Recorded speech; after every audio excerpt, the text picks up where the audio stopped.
Hello po din Kasangga. Maraming salamat po sa binigay niyong blessing kay baby. Bali, kanina po nakapagpa-refill na po ako. 650 po yung refill dito.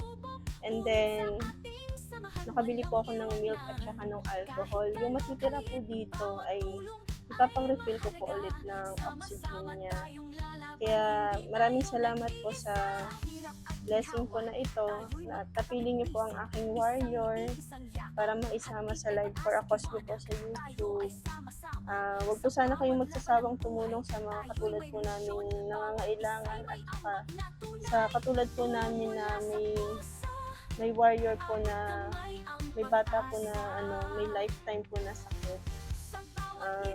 Salamat po sa heart nyo na wala pong kapalit lahat yung ginagawa niyo. Ginagawa niyo po ito para makatulong po. Salamat po sa buong team niyo po, ng buong Kasangga. Saka, ayun po, more blessing po sa inyo. Mas pagpalain pa po kayo ni Lord sa ginagawa niyo po. Bali, ito po lahat yung pinamili ko po kanina. Yung sobra po dito, ito po yung ipapang-refill ko po ulit sa susunod kapag naubos po yung oxygen ni baby.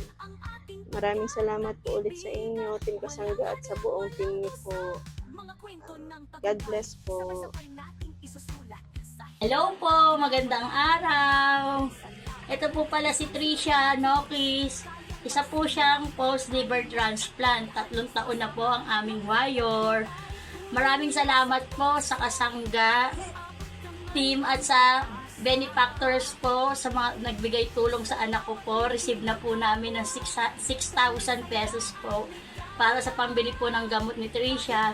Mga December po namin makukuha yung gamot po ni Tricia. Maraming salamat po. More blessing and more power pa po. Sana po mas marami pa po kayong matulungan na tulad po ng sakit po ni Tricia. God bless po.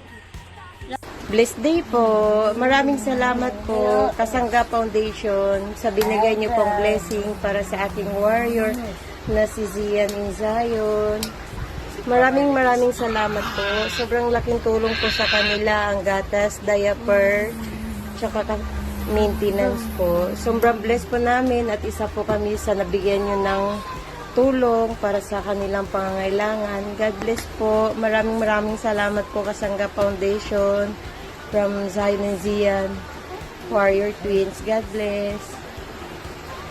Zian.